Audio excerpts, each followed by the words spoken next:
যে সরকার আমার দেশের করিডোর দিয়া দেয় আমি জানতে পারি 2 মাস বা 3 মাস পরে।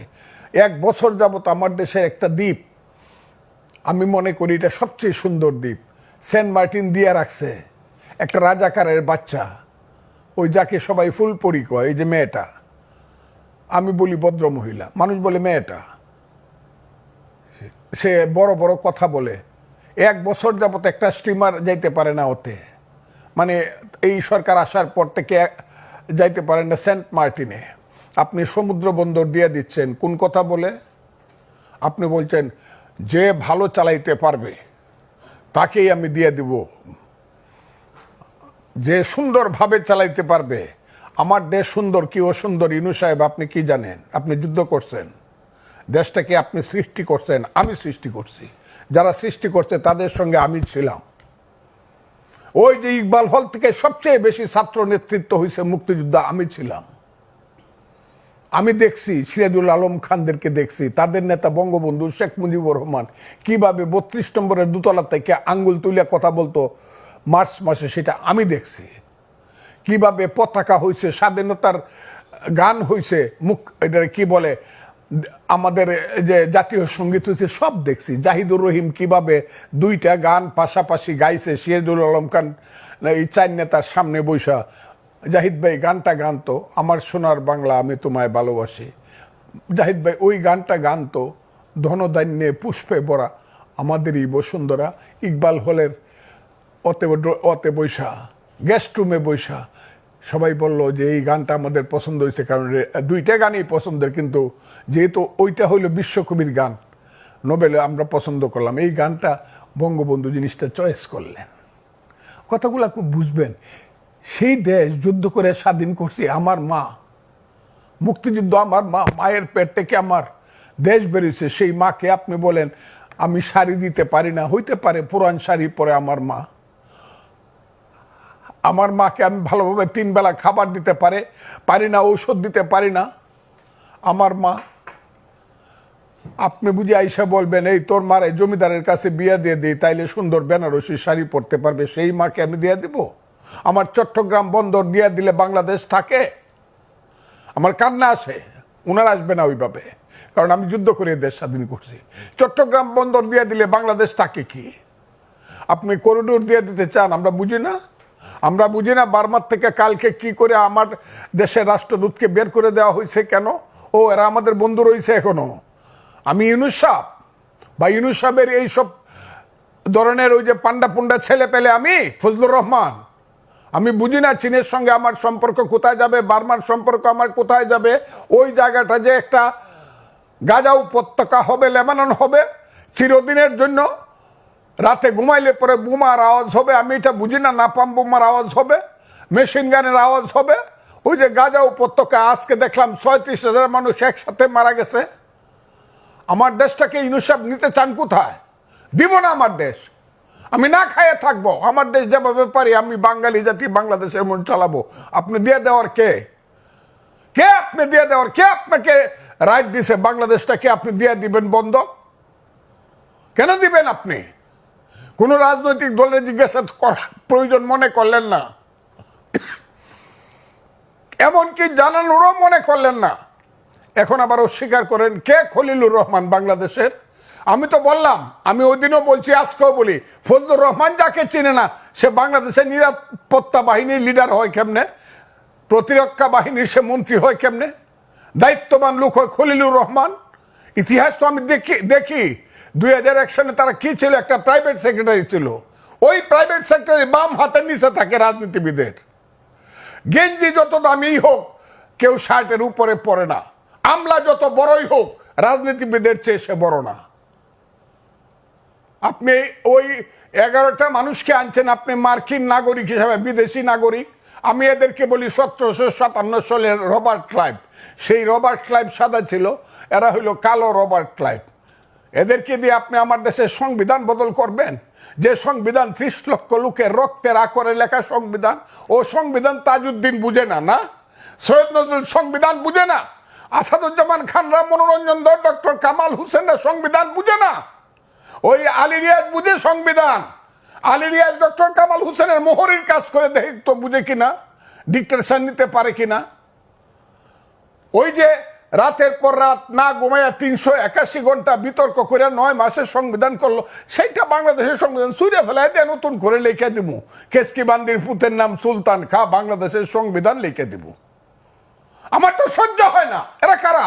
ইলেকশন করো, মেম্বারের ভোট পায়ে দেখাও যে আমি মেম্বার, যে 2500 ভোট পায়ে মেম্বার হয় ইউনিয়ন পরিষদে, আমি সেই ভোটটা পাইছি, দেখাও। বাপের বেটা হইলে গোপনে করো কেন? সকালবেলা একরকম কও, বিকালবেলা আরেক রকম কও, অন্ধকারে রাখো, মানুষকে মুনাফেকের মতো বিশ্বাসঘাতকতা করো, ছোট ছোট বাচ্চাদেরকে দিয়ে চিলড্রেন পার্টি করাও, আর মাথার মধ্যে হাত দিয়ে বলো তোমরা হবা বাংলাদেশের নেতা। ছাত্র তরুণরা বাংলাদেশ চালাবে। সেই ছাত্র তরুণ 9-এ পড়ে, 10-এ পড়ে, মেট্রিক পাস করছে, সে যদি দেশ চালায় তাহলে তো আমি ফজলুর রহমান 70 ঊর্ধ্ব ব্যক্তি গিয়ে আমার গিয়ে ক্লাস 9-এ ভর্তি হতে হবে, ওই গোলাম মোরার ননির গিয়ে আইএ ফার্স্ট ইয়ারে ভর্তি হইতে হবে, না তো স্কুল কলেজ সব বন্ধ হয়ে যাবে। সমস্ত ছাত্ররা এখন ইউনো অফিসে গিয়া, ডিসি অফিসে গিয়া, বিভিন্ন মানে ওয়াটার বোর্ডের অফিসে গিয়ে বসে থাকে, সচিবালয়ে গিয়ে বসে থাকে, ডিসি কিভাবে পরিবর্তন করা যায়, কাম কিভাবে নেওয়া যায়, প্লট কিভাবে নেওয়া যায়। এর জন্য এই দেশটা আমরা সৃষ্টি করছিলাম। আমার দেশের সমস্ত তারুণ্য ধ্বংস হয়ে যাচ্ছে। এক একটা ছেলে 5ই আগস্টের আগে আমরা মনে করছি এরা বুঝি পৃথিবীর সবাই ফিডেল ক্যাস্ট্রো চে গুয়েভারা, আর এখন দেখা যায় আঙ্গুর ফুললে কলা গাছ, কলা গাছ ফুললে বট গাছ, বট গাছ ফুলে দুরা বট গাছ হইছে। ঘর আছে দর নাই, মানুষ আছে রাও নাই, বাড়িতে একটা ঘর নাই, দরজা নাই, সেই সব ছেলেগুলা বিমানে যায় বাড়িতে। এগুলো আমরা দেখি, আমি দেখার দরকার নেই, মানুষ দেখে এগুলা। যাদের পিছনে এক সময় 7 লক্ষ লোক মিছিল করে আসতো, তাদের পিছনে এখন 700 লোক যায় না, 150 লোক হয় না 3 দিন মাইক মারলে পরে। তাদের সাথে আবার ইউনুস সাহেব গিয়া মিটিং করে প্রথম, এনসিপি পার্টি প্রথম, আর এদের পিছনে বিএনপি যায়। আমি তারেক রহমান সাহেবকে বলবো আপনি আমাদের নেতা, বাংলাদেশের নেতা, বিএনপিকে বলবো এনসিপি যেখানে বসবে আগে তারা রেজিস্ট্রেশন করে আসুক, তারপরে আপনারা গিয়ে বসবেন। তা না হলে বসলে পরে আমাদের অপমান হয়, বাংলাদেশের মানুষের অপমান হয়। এনসিপি কে? কোথায় আছে এনসিপি? বাংলাদেশে ঢাকা শহরে কিছু ছেলে পেলে বাদ দিলে এই দেশটাকে একটা চক্রান্তের মধ্যে ফেলে দিয়ে গণতন্ত্রকে হত্যা করা হচ্ছে। এই দেশটাকে একটা চক্রান্তের মধ্যে ফেলে দিয়ে এই দেশের সমস্ত মানুষের মানবাধিকারকে হত্যা করা হচ্ছে। আর এই দেশটাকে আস্তে আস্তে ধীরে ধীরে কইলে পরেই তো আমারে বকবো, যে বকা বকতাছে আমার উপরে ফতোয়া হয়েছে আমি মরলে নাকি আমার নামে জানাজা পড়া যাবে না, আমি নাকি কাফের। আমি কথা বললেই হবে? দেশটাকে আমরা এদের জন্য করছিলাম? এই দেশটাকে আমরা স্বাধীন করছিলাম কেন? কি স্লোগান ছিল? এই যে মুক্তিযুদ্ধ হইল, 47কে ভুল প্রমাণিত করে মুক্তিযুদ্ধ হয়েছে। 47 ভুল প্রমাণিত হয়েছে এই দেশে 52 সনে। যেদিন বলা হয়েছে আমার মায়ের ভাষা, মুখের ভাষা, যেদিন বলা হয়েছে 62 সন, 64 সনে শিক্ষা আন্দোলনে আমি বাঙালি, আমার শিক্ষা ব্যবস্থা ভিন্ন রকম হবে, বাংলা হবে উর্দুর সমান সমান একটা ভাষা, সেই দিনই তো পাকিস্তানের 47 ফলস প্রমাণিত হয়েছে। যেদিন 6 দফা দিয়ে দিছে শেখ মুজিবুর রহমান, 7ই জুনে যেদিন স্লোগান হয়েছে তুমি কে আমি কে বাঙালি বাঙালি, যেদিন 69 সনে 11 দফা আন্দোলনের স্লোগান দিয়ে আসাদরা মারা গেছে, মতিউররা মারা গেছে, তোমার আমার ঠিকানা পদ্মা মেঘনা যমুনা, 70 সনে বঙ্গবন্ধু শেখ মুজিবুর রহমানের নেতৃত্বে 7ই ডিসেম্বর যখন মেজরিটি হইয়া পাকিস্তানের ক্ষমতা পাওয়ার কথা ছিল, দেয় নাই, যখন স্লোগান দিছে বীর বাঙালি অস্ত্র ধরো বাংলাদেশ স্বাধীন করো, সেই তো যুদ্ধ করছিলাম। আমি তো স্লোগান দিছিলাম পিন্ডি না ঢাকা, ঢাকা ঢাকা। আমি তো স্লোগান দিছিলাম পাঞ্জাব না বাংলা, বাংলা বাংলা। সেই যে বাংলা, কোন বাংলা? সেই বাংলা হলো গণতন্ত্রের বাংলা। গণতন্ত্রের জন্য দেশে যুদ্ধ হয়েছিল। ইউনুস সাহেব বুঝেন, আপনি অনেক বড় মাপের মানুষ, আপনি আমার চেয়ে 10 বছরের বড়, আপনাকে আমি এমনি ব্যক্তিগতভাবে সেলিউট করি, কিন্তু আপনি কি বুঝেন গণতন্ত্র কাহাকে বলে, ইহা কত প্রকার কি কি? আমরা যখন যুদ্ধ করি বাংকারে থেকে থেকে পাঞ্জাবির বুকে যখন ঠিকার টিপি, পাশের ছেলেটা যখন গুলি খায়া 5 হাত উপরে উঠে বলে মামা, মাকে তুমি দেখো, সেই মা পাগল হয়ে মারা গেছে। ইউনুস সাহেব বুঝেন মুক্তিযুদ্ধ কাহাকে বলে? সেই মুক্তিযুদ্ধ করে লাখ লাখ লোক শহীদ হয়েছে। আমি যে ক্যাম্পে ছিলাম, মইলাম ক্যাম্প, বালাট ক্যাম্প, মেঘালয়ে, সেই মইলাম ক্যাম্পে 50,000 শিশু এবং নারী মারা গেছে। অনেকে চ্যালেঞ্জ করে 3 লাখ লোক পায়, আরে 3 লাখ না 7 লাখ লোক তো মারা গেছে শুধু শুধু শরণার্থী ক্যাম্পে।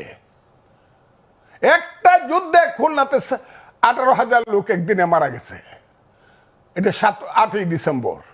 কাজে আমি আপনাদেরকে, দেশটাকে রক্তের সাগরে দেশ হয়েছে, এইটাকে নিয়ে এত খেলাধুলা করা উচিত না। এখনো মুক্তিযোদ্ধারা জীবিত আছে, এটাকে এই মুক্তিযুদ্ধের বিরুদ্ধে যারা স্লোগান দেয় তারা মহাপাপী, তারা আলবদর রাজাকার এবং তাদের সন্তান। এখন দেশটাকে সেই দিকে নেওয়ার চেষ্টা করছে। এক বড় মৌলানা দেখলাম বক্তৃতা করছে, পৃথিবীর শ্রেষ্ঠ দেশ নাকি আফগানিস্তান। আমি মৌলানার নামটা বলতে চাই না, বলতে পারি। আমার কাছে মনে হয়েছে আরে বাংলাদেশ এটা নাকি আফগানিস্তান বানাইতে চায় উনি, যে আফগানিস্তানকে লিগেল জাতিসংঘের 212টা দেশের একটা দেশ স্বীকৃতি দেয় না, যেখানে 1/3 মানুষ রাতের বেলায় না খায় থাকে। সেই আফগানিস্তান বানানোর জন্য, সেই সাম্প্রদায়িক এবং মৌলবাদী দেশ বানানোর জন্য আমার দেশে প্রত্যেক শুক্রবারে মসজিদ থেকে মিছিল বের হয়।